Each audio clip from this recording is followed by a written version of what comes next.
Good afternoon everyone. I hope everybody is doing good. So again we are here with our NCERT chapter number 2, the part 2. Today we are going to complete this chapter. So before that I want to let you know that we have started our complete solution batch for sociology. So currently we are already running our foundation series. So you can join our course for December 2024 exam for UGC NET. So you can join our solution batch for sociology. Currently we are giving you a 60% off. You can use the coupon code ADLIVE. You can avail this course in 3999. Apart from this, we are also offering you paper 1 at rupees 249 and paper 1 and 2 you are getting it in 3999. You can check our website www.missionabhyas.com and also check our other courses for PGT, TGT and TSSSB. Okay. Now, so we are here today with a chapter number 2 of class 11th NCERT, and that too we are going to complete. Yesterday we have already discussed. Now with the part 2 today we are going to discuss, right? So we are going to start with the social stratification. अब stratification क्या होता है? Social stratification, right? हम आज देखेंगे social stratification क्या है. Social stratification का मतलब है कि सोसाइटी में जो एग्जिस्टेंस है, the existence of structural inequalities between group in society is term in term of their access to material and symbolic award. So social stratification क्या हुआ, आपका मतलब क्या हुआ, हमें पता है सोसाइटी में बहुत अलग अलग ग्रुप्स हैं. हमने अभी देखे थे ना कि अलग अलग ग्रुप्स हैं, और जो ये जो ग्रुप है इनके बीच में क्या है, इनइक्वालिटीज़ है. ठीक है, कुछ जो ग्रुप्स हैं उनको सोसाइटीज़ में ऊपर रखा जाता है, कुछ ग्रुप्स को सोसाइटी में नीचे रखा जाता है. इनइक्वालिटीज़ का जो कॉन्सेप्ट है, जो ये इनइक्वालिटी का कॉन्सेप्ट है, उसी को हम क्या बोलते हैं, सोशल स्ट्रैटिफिकेशन. ठीक है, the stratification can most simply be defined as structural inequality between different grouping of people. Often social stratification is compared to geologically layering of rock of earth surface. जो कि हम अर्थ सरफेस का layers of rocks देखते हैं ना कि कैसे arrange हुए हैं, वो भी हमें स्ट्रैटिफिकेशन को डिफाइन करती है. सोसाइटी में जो अलग अलग स्ट्रैटा हैं हायरार्की वाइज अरेंज, हम उनको देखते हैं टॉप से लेके लेस प्रिविलेज नीचे तक. ठीक है, सो स्ट्रैटिफिकेशन क्या हो गया, स्ट्रैटिफिकेशन बेसिकली इनइक्वालिटीज़ हो गया जो ग्रुप के बीच में हम देखते हैं, inequalities between the different societies, right, group of people. जैसे कि इन ग्रुप्स आउट ग्रुप्स में क्या डिफरेंसेस हैं, क्या इनइक्वालिटीज़ है, पीयर ग्रुप्स में क्या इनइक्वालिटी है, फ्रेंड्स ग्रुप्स में क्या इनइक्वालिटीज़ है, ये हम देखते हैं सोशल स्ट्रैटिफिकेशन में. ठीक है, फिर इनइक्वालिटी ऑफ पावर, जो किस चीज़ की इनइक्वालिटी है, इनइक्वालिटी है पावर की. ठीक है, then advantage is central for sociology because the crucial place of stratification in the organization of society, क्योंकि बहुत important जो होता है, crucial important role play करता है ये सोसाइटी में ऑर्गेनाइज करने के लिए. ठीक है, फिर क्या होता है, हर एक्सपेक्ट में जो ये लाइफ के हर इंडिविजुअल के लिए जो सोशल स्ट्रैटिफिकेशन होता है, हर एक इंडिविजुअल के लिए, हाउस होल्ड के लिए इफ़ेक्ट करता है. ठीक है, कहाँ कहाँ इफेक्ट करता है, अपॉर्चुनिटी जैसे कि हेल्थ में हो गया, लॉन्गेविटी सिक्योरिटी हो गया, एजुकेशन हो गया, फुलफिलमेंट इन वर्क हो गया, पॉलिटिकल इन्फ्लुएंस, ये बहुत डिफिकल्ट होता है अटेन करना, राइट. यस, क्या होता है, it's difficult for someone to attain it. ठीक है, inequality of power and advantage is central for sociology, ये ज़रूरी होती है सोशियो के लिए. देन ये बहुत ही बड़ा रोल प्ले करता है सोसाइटी को ऑर्गेनाइज करने के लिए, राइट. सो हर एक्सपेक्ट जो है सोसाइटी का, every aspect of life of every individual, हर एक इंडिविजुअल या फिर कोई इंसान है, उसके लिए स्ट्रैटिफिकेशन इफेक्ट करता है, इनइक्वालिटी फेस करते हैं, चाहे वो हेल्थ सेक्टर में हो, एजुकेशन में हो, या उसके वर्क हो, अगर कोई भी पॉलिटिकल इन्फ्लुएंस भी, वहाँ पे भी अनइक्वली हम डिस्ट्रीब्यूटेड होते हैं. ठीक है, अब जो है स्ट्रैटिफिकेशन को इन्होंने ना सोसाइटी में 4 पार्ट में डिवाइड किया है. ठीक है, कितने पार्ट्स में डिवाइड किया है, 4 पार्ट में, 4 पार्ट्स में डिवाइड किया है बेसिकली ह्यूमन सोसाइटी में. First is slavery, then caste, estate and class. ठीक है, so you have to remember these, that the system of stratification is listed into 4 forms, right, of human society, and these 4 forms are slavery is the first, caste, estate and class. Slavery क्या होता है, slavery is the मजदूरी, right. आप बदनुआ मजदूर हो जाते हो, जैसा आपको बोला जाता है वैसे ही करना होता है. तो ये एक सबसे बड़ा एक्सट्रीम फॉर्म है इनइक्वालिटी का, जिसमें कुछ इंडिविजुअल होते हैं लिटरली ओन्ड बाय अदर, मतलब जैसा दूसरे बोलेंगे उनको वैसा ही करना है, अपने according they can't do anything, how the others peoples are judging them according to them only they are going to do. अगर दूसरा बोल रहा है आपको यहाँ बैठना है तो आपको यहाँ बैठना है, अगर उसने बोला है कि आपको ये काम करना है तो आपको ये काम करना है, तो ये है स्लेवरी, राइट। ये सबसे बड़ा एक्सट्रीम फॉर्म है इनइक्वालिटी का। ये एग्जिस्ट करता है sporadically at many times and places, but there are two major, बहुत जगह एग्जिस्ट करता है, बहुत जगह स्लेवरी अभी भी होती है, बट दो एग्जाम्पल्स हैं यहाँ पे, जैसे एंशियंट ग्रीस और रोम में and southern state of USA में 18 to 19 सेंचुरीज में हमने देखा, वहाँ पे क्या था, बहुत ज़्यादा प्रेवलेंट थी स्लेवरी, ठीक है। वहाँ पे फॉर्मल इंस्टीट्यूशन स्लेवरी जो है वो बहुत ज़्यादा, मतलब बहुत ज़्यादा होती थी, फिर धीमे धीमे वहाँ पे ख़त्म हुई है, बट तब भी उसके बाद भी हम बॉन्डेड लेबर देख रहे थे। किस में देख रहे थे? बॉन्डेड लेबर हमने देखा चिल्ड्रंस के बीच में, right. We have seen the bonded labour effect in the childrens, जो चिल्ड्रंस को काम करवाया जा रहा है, ठीक है, मतलब उनको ज़्यादा घंटे काम करवाया जा रहा है। Yes, they are working for a many hours, उतने टाइम से उन्हें काम नहीं करना, but still they are working. और क्यों काम कर रहे हैं? Because this is the bonded, उनको पैसे तो चाहिए, and for earning they have to work, right. Now फिर उन्होंने देखा, फर्स्ट पार्ट था हमारा स्लेवरी, सेकंड पार्ट है हमारा एस्टेट। एस्टेट को इन्होंने कैरेक्टराइज किया है फ्यूडल यूरोप से, ठीक है। एस्टेट को इन्होंने क्या बोला है? फ्यूडल यूरोप से रिलेट किया है। We do not enter into detail about estate, but here हम देखेंगे कास्ट और क्लास सिस्टम कैसे इफेक्ट होता है सोशल स्ट्रेटिफिकेशन में, ठीक है। तो we shall be dealing with the greater detail with class, caste, gender, basis of social stratification in understanding society. हम यहाँ पे देखेंगे किस किस चीज़ों को क्लास, कास्ट, जेंडर कैसे वो स्ट्रैटिफिकेशन इनइक्वालिटीज ऑफ सोसाइटी में इफेक्ट कर रहा है। देन कास्ट क्या है होता है? In caste stratification system and individual position totally depend on status. जो क्लास का स्ट्रैटिफिकेशन सिस्टम होता है उसमें जो एक इंडिविजुअल है, जो एक पर्टिकुलर पर्सन है, उसका जो स्टेटस है वो उसके ऊपर डिपेंड करता है, ठीक है। इंडिविजुअल का जो पोजीशन है उसके स्टेटस के ऊपर डिपेंड करता है। जो उसका स्टेटस होता है वो उसके जन्म से डिसाइड होता है, right. It is ascribed by birth, वो उसके बर्थ से डिसाइड होता है, rather than on any which achieve during the course of one's life. Rather than हम जो उनकी जो पूरी लाइफ है ज़िंदगी में, वो उसको जब वो पैदा हुआ है उसके समय से ही डिसाइड हो गया है कि उसका स्टेटस क्या है, ठीक है। अगर वो एक अमीर खानदान में पैदा हुआ है तो it would be a higher class person, right. Upper class में डिवाइड होगा, अगर लोअर है तो लोअर इनकम ग्रुप्स में डिवाइड हो जाएगा, उसका स्टेटस लोअर हो जाएगा, राइट। सो ये बर्थ से डिसाइड होता है। This is not to say that in class society there is no systematic constraint on achievement impose by status attribute such as race and gender. Gender और race से decide होता है यहाँ पे स्टेटस। देन स्टेटस एट्रीब्यूट किस चीज़ से?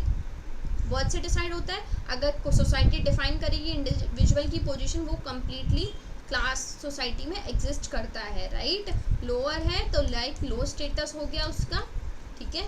Then higher हो जाएगा, अगर हायर और मिडिल क्लास है तो फिर उसका हाई स्टेटस रहेगा, ठीक है। So it depends by the birth only when the person is born.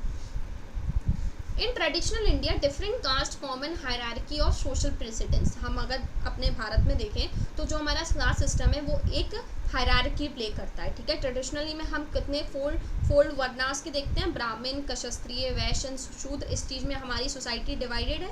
यहाँ पे ऑक्यूपेशन भी जो कास्ट बेस्ड के ऊपर बेस्ड होता है, ठीक है। सबसे ऊपर हमने ब्राह्मण्स को माना है, फिर हमने देखा क्षत्रिय थे, फिर वैश्य थे, फिर शूद्र थे। सबके काम अपने अपने वर्णा के टाइम हम देखते हैं ना, सबके अपने अपने काम में डिवाइडेड थे। हम ब्राह्मण्स को हायर क्लास में डोनेट करते थे, शूद्रास को लोअर कास्ट में। So there was a traditional system also, we have seen the hierarchy of the caste discrimination. Then reality में भी हम देखते हैं जो ऑक्यूपेशन जो कास्ट के ऊपर बेस्ड होते हैं उनको हम क्या बोलते हैं? जातीस बोलते हैं। जो भी काम कास्ट के ऊपर बेस्ड है उसको हम डिफाइन करेंगे जातीस, ठीक है। कास्ट सिस्टम इंडिया में कंसिडरेबली चेंज हो रहा है ओवर द टाइम। हम देख रहे हैं बहुत सारी चीज़ें चेंज हो रही हैं। एंडोगमी एक रिचुअल है जो अवॉइड करता है, right, contact with the members of so called lower caste. वे are considered critical for maintaining purity by upper caste. Changes brought it by urbanization inevitably challenge this. जो changes आए urbanization से वो इस चीज़ को change कर रहे हैं। लोअर क्लास में एंडोगमी बहुत ज़्यादा होती है वहाँ पे, फिर अपर क्लास और लोअर क्लास को हमने कंपेयर किया। देन आज भी हम कास्ट का डिस्क्रिमिनेशन देखते हैं, अभी भी एग्जिस्ट करता है कास्ट का discrimination. At time the working of democracy has affected the caste system. जो डेमोक्रेसी है उसने वक्त वक्त पे कास्ट सिस्टम को इफेक्ट किया है, बट अभी भी हम बहुत सारी जगह कास्ट का डिस्क्रिमिनेशन देखते हैं, ठीक है। कास्ट एक इंटरेस्ट ग्रुप है जिसमें हिम्मत आती है, स्ट्रेंथ आती है, जो हम डिस्क्रिमिनेट करते हैं डेमोक्रेटिक राइट इन। अब कास्ट को क्या है, राइट्स मिल चुके हैं, like they have got the right in the society, yes they have achieve the status, they have a right in society. अब तो बहुत चेंज हो गया ना, nobody talk about the caste. अब तो ये ऐसा टॉपिक भी नहीं रह गया जिस पे लोग अब बात करना भी चाहें, because nobody just for case we are studying, so that's why we are talking. अब now the things are changed, right? The many things are changed, and the things which is changing we can also see that in the society, right? Now class, अब class क्या होता है, there have been many attempts, बहुत सारे attempts हैं जो mention किए गए हैं किसमें, क्लास के बेसिस में, राइट? हमने देखा कि वेरी ब्रीफली हमने देखा कि central ideas marks weber of functionalism पे मार्क्स ने कुछ अलग अपने थॉट्स दिए हैं उसको लेके, देन वेबर ने भी अपने थॉट्स अलग दिए, राइट? अकॉर्डिंग टू क्लास के बेसिस पे दोनों के अलग अलग थॉट्स हैं, ठीक है। फिर हम देखते हैं कि यहाँ पे मार्क्सिस्ट ने थ्योरी ऑफ सोशल क्लास को डिफाइन किया है कि what relation they have two means of production, मतलब उनका जो क्या रिलेशनशिप है मीन्स ऑफ प्रोडक्शन को लेके, ठीक है। अब जैसे आपके लिए क्वेश्चन आता है कि whether groups are the owners or means of production such as factories, या फिर whether they are owners of nothing but their own labor, right? So Marxist ने क्या बोला है, सोशल क्लास डिफाइन करते हैं कि उनका कितना मीन्स ऑफ प्रोडक्शन है, राइट? किसके हिसाब से, ठीक है। देन वेबर ने उसको क्या किया था, उसको डिफाइन किया है क्लास को, एक टर्म है लाइफ चांसेस को लेके, ठीक है, which refers to the reward and advantage effort by market capacity, जो किससे रिलेटेड हम बात करते हैं, मार्केट की कैपेसिटी से रिलेटेड बात करते हैं, ठीक है। इनइक्वालिटी वेबर ने आर्ग्यू भी किया है ये बेस्ड हो सकती है इकोनॉमिक रिलेशनशिप को, ठीक है, but it could also be based on Prestige और पॉलिटिकल पावर, प्रेस्टीज और पॉलिटिकल पावर के ऊपर भी डिपेंड कर सकती है ये, ठीक है। Then main functionalist necessity explain that universal presence of social stratification, जो functionalist जो है थे उन्होंने universal presence बताया किसका, social stratification का, ठीक है। किस चीज़ का बताया उन्होंने, अब देखो बेसिकली अगर हमने यहाँ पे देखा जो था क्लास जो था ना वो किसके ऊपर बेस था, इकोनॉमिक एक्सपेक्ट के ऊपर बेस था बेसिकली, आप याद करो, because we have seen the means of production over there, ठीक है, ठीक है। तो we have already seen this. Then जो फंक्शनलिस्ट थे वो यूनिवर्सल प्रेजेंस दिखाते थे, हमने एक्सप्लेन किया है किसके बारे में, universal presence of social stratification, जिसका रिक्वायरमेंट किस लिए है, फॉर फेसिंग द सोसाइटी, ठीक है। देन प्लेसिंग और involving motivating individual in social structure, ठीक है। तो अब हम फंक्शनलिस्ट नेसेसिटी के हिसाब से देख के क्या देखते हैं कि हमारे जो मीन्स हैं, इम्पॉर्टेंट पोजीशन है जो बहुत ज़्यादा क्वालिफाइड रहते हैं इंसान के लिए, right? So here social equality और स्ट्रैटिफिकेशन इन्वॉल्व होती है। हम जहाँ देखते हैं the most important position are deliberately filled by the most qualified person.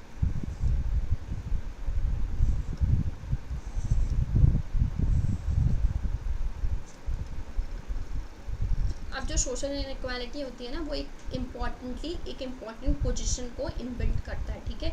Like we have seen the many power authorities, right, जिसमें जो हम देखते हैं हाई क्लास के लोगों को माना जाता है। Suppose one of the bureaucrats is considered to be the higher class, तो जो मोस्ट इम्पॉर्टेंट पोजीशन है उनको क्वालिफाइड पर्सनस को दी जाती है, ठीक है।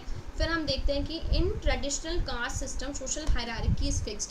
जो ट्रेडिशनल कास्ट सिस्टम होता है वहाँ पे सोशल हायरार्की जो है वो फिक्स्ड है, right, it is fixed. And modern class system in contrast is open. Modern class system में ये ओपन है, अचीवमेंट बेस्ड है।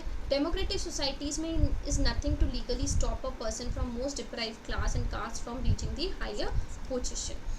ये जैसी स्टोरीज़ हैं अचीवमेंट्स की वो एग्जिस्ट करती हैं, उनके अलग अलग पोजीशन, क्योंकि देखो ये डिफाइन किया गया है कि अगर कोई लोअर कास्ट का पर्सन है, अगर उसके अंदर टैलेंट है तो दिस मीन दैट ही और she can achieve that higher position. This doesn't mean हमने यहाँ पे इसको डिस्क्रिमिनेट नहीं किया है, right. So most of the part class system persist करता है, but still if you have a talent then you can reach over there, right? Sociological studies of social mobility even in Western societies are far removed from the ideal model of perfect mobility. Sociology has a sensitive to both the challenges to the caste system as well as persistence of discrimination. Significantly, those at lower level of system are not just disadvantaged socially but also economically. Then अब हम देखते हैं status और role का क्या effect होता है, right. Now the two concept status and role was often seen as a twin concept. हमने जो status और role को देखा है उसको हमने एक twin concept के उसमें देखा हुआ है, right? Yes. So status जो है वो क्या होता है, एक simply position in society होता है, ठीक है। ये क्या है, social जो status जो है वो एक position है society का, ठीक है। Every society and every group has many such position and every individual occupies many such position. So जो हर एक पर्सन होता है, हर एक सोसाइटी में हर एक पर्सन है या ग्रुप है, उसको एक ना एक कोई पोजीशन मिली है सोसाइटी में। स्टेटस का मतलब होता है जहाँ पे उसको पर्टिकुलरली कोई ड्यूटीज़ दी गई हैं, साइन की गई हैं कोई राइट्स एंड ड्यूटीज़, तो वो हो गया आपका स्टेटस, ठीक है, समझ आया। सो स्टेटस सिंपली क्या है, आपका स्टेटस आपका पोजीशन होता है जो भी आप अटेन करते हो सोसाइटी में, आपकी क्या पोजीशन है सोसाइटी में, ठीक है, समझ रहे हो आप। बेसिकली आप इसको याद करो कि ये सोशल पोजीशन है, कोई भी पर्सन है उसका सोशल पोजीशन क्या है। फैमिली की सोशल पोजीशन क्या है, फैमिली में फादर की क्या होती है, it's an status, right. Mother जो है वो क्या है, एक स्टेटस है, ठीक है। Because father and the mother has got some right, they have got some obligatories, right? आपने देखो mother occupies a status which has normally a mode of responsibility and prerogatives. जो फैमिली में जो अगर फादर और मदर को जो है उनको हमने एक पर्टिकुलरली राइट्स दी हैं, रिस्पॉन्सिबिलिटी दी है, और ये कहाँ से निकल के आती है, सोसाइटी से ही निकल के आती है। Because in the society father and mother has given the responsibility, we have seen that, right. Yes, is it clear. So mother को जो स्टेटस है वो स्टेटस मिलता है and it's a prestige for father and mother, ठीक है, that is the basically the status. आपको हर सोसाइटी में आप देखोगे कि बहुत सारी पोजीशन है, टीचर, डॉक्टर, ये सब क्या है, स्टेटस है, राइट। फादर, मदर, ये सब रोल्स हैं, स्टेटस हैं जो हमने दिए हुए हैं। देन फिर हमारा क्या नेक्स्ट आ जाता है कि और हर एक इंडिविजुअल हर एक अलग अलग स्टेटस भी ले सकता है, this is also you can remember. फिर अब देखते हैं हमारे कि अ रोल क्या होता है, इज अ डायनामिक और बिहेवियर एक्सपेक्ट ऑफ स्टेटस, ठीक है। तो रोल क्या होता है, एक डायनामिक और बिहेवियर एक्सपेक्ट होता है स्टेटस का, ठीक है। Status is occupied but roles are played. जो स्टेटस होता है वो ऑक्यूपाइड होता है बट वो रोल हम प्ले करते हैं। We may say that status is an institutionalised role, ठीक है।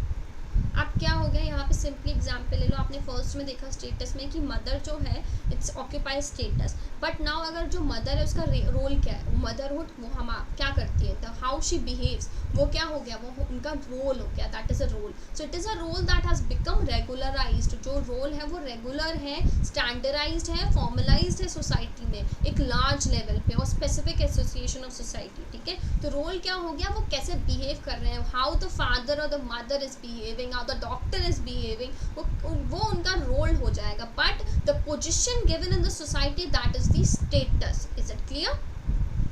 फिर in modern society and individual we saw occupy multiple status. हम मॉडर्न सोसाइटी में देखते हैं एक जो इंडिविजुअल है उसके बहुत सारे स्टेटस होते हैं, ठीक है।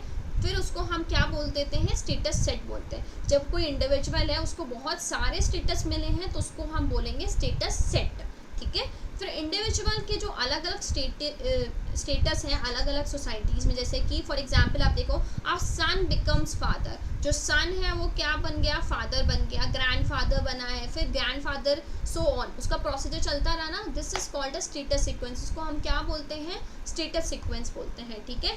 Which it refers to the status which attend in succession और sequence of various stages of life. वो अलग अलग स्टेजेस में उसको अटेन कर लेगा और इसी प्रोसीजर को हम बोलेंगे स्टेटस सीक्वेंस, ठीक है। फिर होता है हमारा an ascribe status. Ascribe status क्या होता है, एक सोशल पोजीशन जहाँ पे पर्सन ऑक्यूपाई करता है बिकॉज ऑफ बर्थ जब वो पैदा होता है ना वहीं से वो एस्क्राइब स्टेटस अचीव करता है। Then most common base for ascribe status किसके ऊपर बेस्ड होता है, एज, कास्ट, रेस, किनशिप के ऊपर। Simple and traditional societies are marked by ascribe status. Simple और ट्रेडिशनल सोसाइटीज को हम किससे मार्क करते हैं, एस्क्राइब स्टेटस से, ठीक है। अचीव स्टेटस क्या होता है, सोशल पोजीशन जो पर्सन ऑक्यूपाई करता है, ठीक है।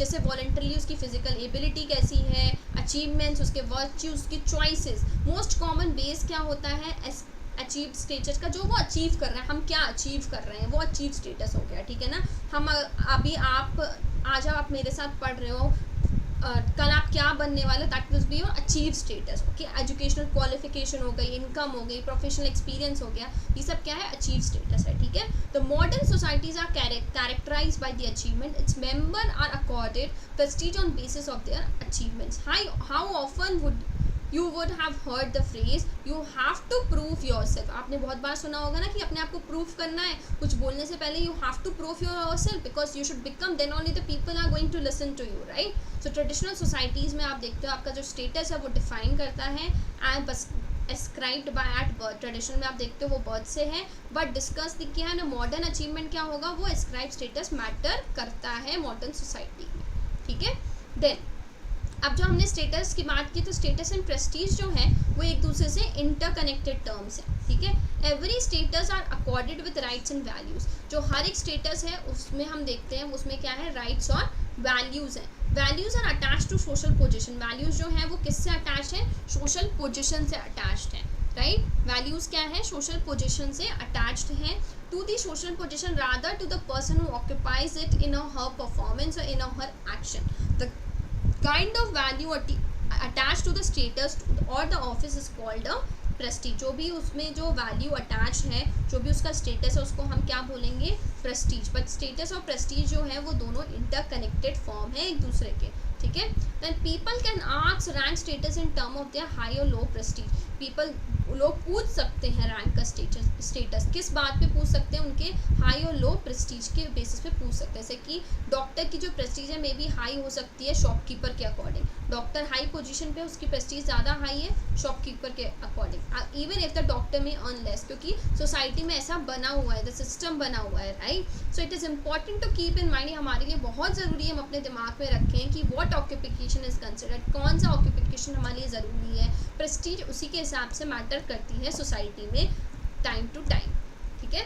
देन रोल कॉन्फ्लिक्ट क्या होता है और रोल स्टीरियोटाइप क्या होता है, ठीक है। Now role conflict is an incompatibility amongst role. जो रोल होता है वो इनकम्पैटिबिलिटी है रोल के बीच में, जो कि एक दूसरे के स्टेटस पे इफेक्ट करता है, राइट। जैसे कि it occurs when contrary expectation arise from two और मोर रोल। जब हम देखते हैं कि जब उनके बीच में कॉन्ट्राडिक्शन अराइज होते हैं एक या दो रोल से ज़्यादा में, तब हम ये रोल कॉन्फ्लिक्ट देखते हैं। जैसे कि मिडिल क्लास वर्किंग वुमेन है, उसको अपने काम में भी देखना पड़ता है। एक वर्किंग वुमेन है तो उसको घर भी देखना है, उसको बाहर का भी काम देखना है, ठीक है। वो उसको प्रोफेशनल वर्क भी देखना है, वर्क एट होम भी देखना है। So this is a role conflict which we see in the society, that is the role conflict, ठीक है।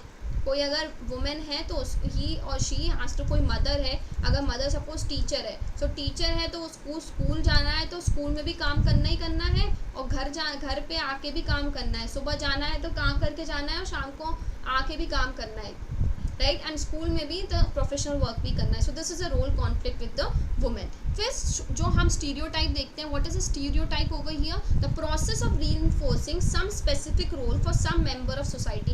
हमने क्या किया है ना, कुछ रोल को रीइंफोर्स कर दिया कि मतलब ये जो काम है ये मैन का है, ये जो काम है ये वुमेन का है, ये हो गया स्टीरियोटाइप, ओके।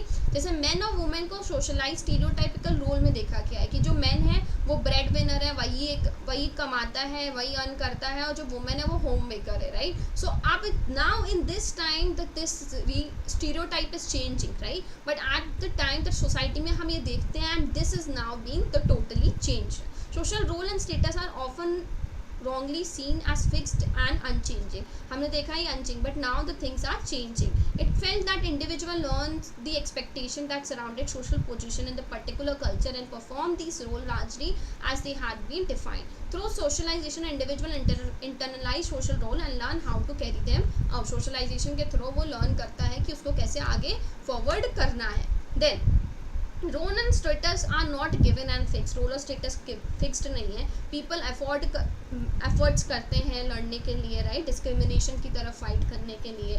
और रोल एंड स्टेटस का उनका एग्जाम्पल है जो किसके ऊपर बेस्ड है, कास्ट के ऊपर बेस्ड है, जेंडर के ऊपर बेस्ड है, क्लास के ऊपर बेस्ड है, राइट। उसी समय हम अदर सेक्शन ऑफ सोसाइटीज़ को देखते हैं, इंडिविजुअल के अलग अलग रोल्स हैं, for that roles they even the अगर वो रूल्स एंड रेगुलेशन वायलेट होंगे so they will get the punishment also. Society function करती है not just with the role but status भी उसके सोशल कंट्रोल में आता है। So that is what the role and status. Now society and social control, society और social control क्या है? या social control is one of the most generally use concept in sociology. ये सबसे इंपॉर्टेंट कॉन्सेप्ट है सोशोलॉजी का, right, and it refers to the various means used by society to bring its recalcitrant and unruly members back into line. You will recall how sociology has different perspective and debates about meaning of concept. You will also recall how functionalist sociologists understood society as essentially harmonious and conflict theorists say society as essentially unequal, unjust and exploitative, right? While we also saw that how some sociologists focus more on individual and society other than collectivities like class, race and caste. हमने देखा कि जो social control है वो society में हम generally ये concept किसमें यूज़ करते हैं? We have use this concept in sociology. हम सोशोलॉजी में ये कॉन्सेप्ट यूज़ करते हैं, the social control, right. Formal social control जो होता है हमने इसको बाद में डिफाइन भी किया है कि फॉर्मल और इनफॉर्मल। फॉर्मल में जब हम रूल्स और रेगुलेशंस की बात करते हैं, right, the legal system and all, that will be the formal social control. Okay, now functionalist perspective होता है सोशल कंट्रोल का कि जो फोर्सेस हैं बिहेवियर इंडिविजुअल के ऊपर वो डिपेंड करता है, फिर हम कैसे वैल्यूज़ अपनी एनफोर्स करते हैं ताकि हम मेंटेन कर सकें पैटर्न सोसाइटी में, right. This is the functionalist perspective. Conflict theories आ जाती है। Conflict theory usually would see social control more as mechanic and to impose social control of dominant social class. तो जो कॉन्फ्लिक्ट थ्योरीज हैं वो होते हैं कि डोमिनेंट है सोसाइटी में, right, rest of the society में। स्टेबिलिटी हम देखते हैं एक सेक्शन में बट दूसरे सेक्शन में नहीं देखते। लॉ हम देखते हैं फॉर्मल, पावरफुल और इंटरेस्ट होता है सोसाइटी में। सोशल कंट्रोल का मतलब क्या हो गया कि हम देखते हैं सोशल कंट्रोल बेसिकली समझ लो एक ऐसा प्रोसेस है जो सोसाइटी उसको रेगुलेट करती है इंडिविजुअल और ग्रुप में, right. So it's written, see it's a process which the society regulate individual group उसको, and it refers to the forces regulate the behaviour of individual. कैसा इंडिविजुअल का बिहेवियर है, कैसे ग्रुप बिहेव करता है, also they maintain the order in the society. जो social control है वो फॉर्मल भी हो सकता है, इनफॉर्मल भी हो सकता है। हम इसको देखेंगे कि फॉर्मल मैकेनिज्म में हम फॉर्मल सोशल सिस्टम जैसे कि एजेंसीज मैकेनिज्म हो गए, वो लॉ हो गया, रूल्स एंड रेगुलेशन हो गया, स्कूल में रूल्स एंड रेगुलेशन हो गए, वो फॉर्मल वे ऑफ सोसाइटीज़ हो गए जो हम उसको कंट्रोल करते हैं और अप्लाई करते हैं। देन हर एक सोसाइटी में एक another type of social control होता है, वो है informal. It is personal and unofficial and uncodified. ये पर्सनल है, अनऑफिशियल है और अनकोडिफाइड है। This include smile making faces, the body language. क्या क्या इंक्लूड करता है? जैसे हम हंसते हैं, हमारी बॉडी लैंग्वेज, मतलब हम ऐसे मुंह बनाते हैं, criticism, laughter, right. There can be a great variation. हम कहाँ कहाँ पे अलग अलग सोसाइटी में इसको यूज़ करते हैं, हम डे टू डे लाइफ में देखते हैं, ये बहुत ज़्यादा इफेक्टिव रहता है इंडिविजुअल के प्रॉस्पेक्ट्स में। So there are various kind of agency जो इनफॉर्मल सोशल कंट्रोल में इंक्लूड होते हैं, जैसे फैमिली, रिलीजन, किनशिप, ये सब, ठीक है। जैसे कि आपने कभी पढ़ा होगा या नहीं भी पढ़ा, you can read this question that have you ever heard about honour killing और read the newspaper report and that you can involve with. Then chances क्या होते हैं और डिविएंस क्या होता है? शैंसन क्या होता है? इट्स अ मैकेनिज्म, एक ऐसा मैकेनिज्म है सोशल कंट्रोल का जो हम एनफोर्स करते हैं नॉर्म्स और वैल्यूज सोसाइटी में, ठीक है ना। Yes, rules and regulation society में। It can be a positive, it can be a negative. Social control क्या हो सकता है? पॉजिटिव और नेगेटिव। पॉजिटिव मे बी और अवार्ड मिला है आपको स्कूल में, ये पॉजिटिव सैंक्शन हो गया। अगर कोई लीगल पनिशमेंट दिया गया है वो नेगेटिव सैंक्शन हो गया, ठीक है। तो ये रिवॉर्ड और पनिशमेंट होता है जो बिहेवियर के ऊपर हम सोसाइटी में अप्लाई करते हैं। Members of society can be rewarded for good and expected behaviour. अच्छे और बुरे बिहेवियर के लिए हम उसको अवॉर्ड कर सकते हैं। नेगेटिव जो है वो रूल्स और रेगुलेशन के लिए डेवलप किया जाता है, ठीक है। फिर आपका आ जाता है क्या पढ़ने वाले हम? डिविएंस। ओके, डिविएंस क्या होता है? What is deviance? ये ऐसा बिहेवियर, ऐसा एक्शन है जो कंफर्म करता है, क्या है? which do not conform to the norms and value held by most of the members of group of society. What is regarded as deviant as widely variable as the norm and value that distinguish different culture and subculture. Likewise, ideas of deviance are challenged and changed from one period to another. इसके जो ideas हैं वो एक time से दूसरे time पे change होते रहते हैं. जैसे कि आपके जो व्यूज़ हैं मैरिज को लेके, right, they can change. LGBT rights को लेके भी our values can change. So sanctions भी जो हैं वो पॉजिटिव और नेगेटिव होते हैं, जो इंपॉर्टेंट रोल करते हैं हमारी सोसाइटल नॉर्म को लेके. और in the same way deviance is also important for the norms and values. Okay, now that's it for today. We have completed the NCERT chapter number 2, right? We have finished the chapter number 2. Tomorrow we are going with the chapter number 3. कल हम chapter number 3 करेंगे. You can join the telegram channel where I will be sharing the PDF link of this class, right? This is the link which you can join. Even I have pinned that link in the comment section. You can check that. Thank you very much. Have a good day. Bye bye. Take care.